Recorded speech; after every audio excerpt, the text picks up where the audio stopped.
esta presentación trabajaremos variables aleatorias continuas, daremos la definición, trabajaremos función de densidad y ejemplos. En presentaciones anteriores estuvimos trabajando con variables aleatorias discretas y vimos que eran variables que servían para contar, que tienen una función llamada función de probabilidad puntual que va a indicar cuál es la probabilidad de que la variable tome determinado valor. Pero no todas las variables cuentan. Veamos algunos ejemplos. Tomemos el ejemplo 5.26 del libro que nos dice lo siguiente. A partir del instante en que se pone una lamparita, se registra el tiempo de vida hasta que se quema. Una posible variable aleatoria podría ser X, tiempo de vida de la lamparita. Si analizamos el rango de esta variable, el rango va a ser 0 más infinito. Fíjense la diferencia que tenemos en esto, vinculado con lo que veníamos trabajando. Ahora tenemos como rango un intervalo.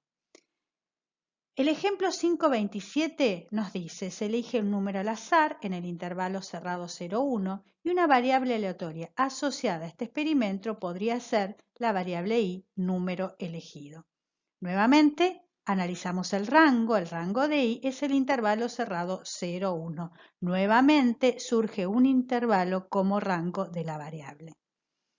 Y en el ejemplo 5.28 dice así, se elige una persona al azar y definimos la variable aleatoria z, altura de la persona elegida. El rango de z podrá ser considerado el intervalo 0 más infinito o bien el intervalo m más infinito, siendo m la altura mínima que podría tener una persona.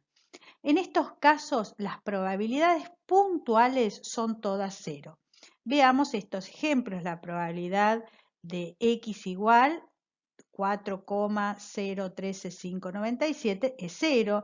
Lo mismo la probabilidad de i para este valor es 0. Y también la probabilidad de z igual a 1,5754,319 también es 0. Continuando con la diapositiva anterior, vemos que estas variables no tienen función de probabilidad puntual, dado que todas daban 0, como sí tienen las variables aleatorias discretas. Sin embargo, vamos a poder calcular probabilidades que involucran desigualdades y por ello vamos a tener la función de distribución acumulada, que se definía para todo x perteneciente al conjunto de los números reales de la forma en que ustedes pueden ver en pantalla. La definición 5.9 de variable aleatoria continua nos dice lo siguiente. X es una variable aleatoria continua si su función de distribución acumulada es una función continua. ¿Qué era básicamente? ¿Qué significaba intuitivamente que una función fuese continua? Si podíamos graficar esa función sin necesidad de levantar el lápiz de la hoja.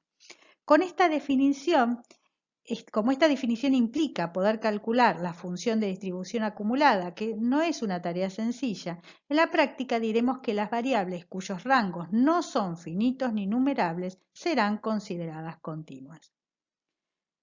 Definiremos ahora la función de densidad. Una variable aleatoria x tiene función de densidad si sus probabilidades pueden calcularse como áreas bajo la curva dada por la gráfica de la función.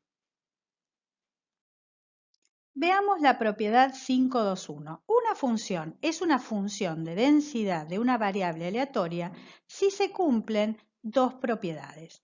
La primera nos dice lo siguiente, la función tiene que estar por arriba del eje X o sobre el eje X, es decir, no va a poder tomar valores negativos. Esto se escribe como la función de densidad tendrá que ser mayor o igual que 0 para todo X perteneciente al conjunto de los números reales. Y la segunda propiedad nos dice lo siguiente, el área de la región delimitada entre la curva, es decir, la gráfica de la función y el eje X, tiene que ser 1. En definitiva, para que una función sea una función de densidad, debe verificar las dos condiciones de la propiedad. Que esté por encima, por arriba del eje X, que no tome valores negativos y que el área de la región delimitada sea 1. Veamos el ejemplo que nos pide decidir cuáles de las siguientes funciones son funciones de densidad. La primera gráfica que nos aparece es la siguiente y lo que básicamente debería cumplir para ser una función de densidad es lo que estuvimos analizando en la diapositiva anterior, es decir, las propiedades. Debe cumplir que la función tiene que estar por arriba del eje X o sobre el eje X, es decir, no tome valores negativos. Eso lo cumple. Fíjense que la gráfica está por encima del eje X. Y luego que el área determinada entre la curva y el eje X tiene que ser 1. Veamos, el área que queda determinada es básicamente un cuadrado de lado 1. Fíjense, la base 1 y también acá es 1, es decir que esto es un cuadrado. El área de este cuadrado es 1, luego cumple con las dos propiedades, por lo tanto se trata de una función de densidad. Veamos el ejemplo B. Fíjense, ya no cumple la primera condición, no cumple la primera propiedad. La función debe estar por arriba del eje X. Fíjese que esta está por debajo del eje X.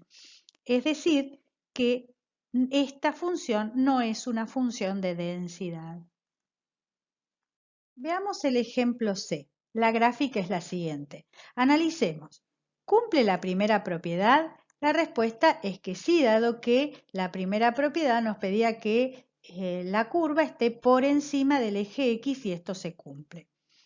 La segunda propiedad nos pedía que el área delimitada por la curva y el eje de las X nos dé 1. Analicemos esta situación. Podemos pensar a este trapecio como la suma de las áreas de este triángulo más el área del rectángulo más el área de este triángulo. Analicemos entonces que la base de este triángulo es 1, la altura es 0,5 y lo mismo ocurre con este triángulo. La base es 1 y la altura es 0,5. Luego el área de cada uno de esos triángulos será base por altura sobre 2, 1 por 0,5 sobre 2, es decir, 0,25. Por lo tanto, el área de este triángulo es 0,25 y el área de este triángulo también es 0,25. ¿Qué ocurre con el área del rectángulo? Para calcular el área del rectángulo, recordemos que tenemos que aplicar la fórmula base por altura. La base es 1, la altura es 0,5, luego 1 por 0,5 es 0,5. Entonces, el área del trapecio será el área del triángulo más el área del rectángulo más el área del triángulo. Reemplazando será 0,25 más 0,5 más 0,25 que es igual a 1. Por lo tanto, estamos en condiciones de afirmar que esta es una función de densidad dado que cumple con las propiedades enunciadas. Observación. Si X es una variable aleatoria continua con función de densidad f de x dada por la siguiente gráfica, entonces las probabilidades son las áreas de las regiones que esa probabilidad represente. Por ejemplo, la probabilidad de que la variable sea mayor o igual que A pero menor o igual que B es el área de la región sombreada en el siguiente gráfico. El área de la zona sombreada es esta que aparece en pantalla. Trabajaremos el ejemplo 5.30 del libro que nos dice que si X es una variable aleatoria continua con la función de densidad del ítem C, que es esta que ustedes pueden ver en pantalla, nos piden calcular la probabilidad de que X sea mayor que menos 1. Fíjense, lo que tendremos que calcular es el área de la región delimitada por la condición. Como X mayor que menos 1, tendremos que calcular el área de este triángulo. Fíjense, el área del triángulo es base por altura sobre 2, la base es 1, la altura es 0,5, al resolver obtenemos que es 0,25. Por lo tanto, la probabilidad de que X sea mayor que menos 1 es 0,25. En el punto 2 nos pide calcular la probabilidad de que X sea mayor o igual que menos 2, pero menor o igual que menos 1. Por lo tanto, tendremos que calcular el área del rectángulo que tiene base 1 y altura 0,5. El área de ese rectángulo es 0,5, por lo tanto la probabilidad es 0,5. El punto 3 nos pide calcular la probabilidad de que x sea igual a menos 2. En definitiva, nos están pidiendo una probabilidad puntual, pero como se trata de una variable aleatoria continua, la probabilidad pedida es 0. Luego la probabilidad de que x sea igual a menos 2 es 0. Y por último, vamos a calcular la probabilidad de que x sea menor o igual que menos 1,25. Fíjense, el área que nos están pidiendo es la siguiente. El área de este triángulo y el área de este rectángulo, pero cuya base se ve modificada. Ya no es la base 1, sino que la base es 0,75 por la condición pedida. Entonces, el área del triángulo es 0,25. ¿Por qué? Porque la base es 1, la altura es 0,5. Y el área del rectángulo será base por altura 0,75 por 0,5, que nos da 0,375. Luego, la probabilidad de que x sea menor que menos 1,25 es 0,25 más 0,375, que es 0,625. Veamos ahora la esperanza de una variable aleatoria continua. Tal como ocurría en el caso de las variables aleatorias discretas, la esperanza, vamos a pensarla, será nuevamente el punto de equilibrio de la barra. Pero en este caso, en lugar de mirar el gráfico de la función de probabilidad puntual, analizaremos el gráfico de la función de densidad de la variable aleatoria. Fíjense en este caso. ¿Dónde ubicarían ustedes el punto de equilibrio en esta gráfica? Lógicamente en 1,5 estaría en este caso la esperanza. En el siguiente gráfico, lógicamente en menos 1,5 estaríamos considerando la esperanza de esta función de densidad. Las varianzas y los desvíos estándar son difíciles de observar en un gráfico, ya sea para las variables aleatorias continuas como para las discretas, y en este caso, en el de las variables aleatorias continuas, solo calcularemos en algunos casos particulares.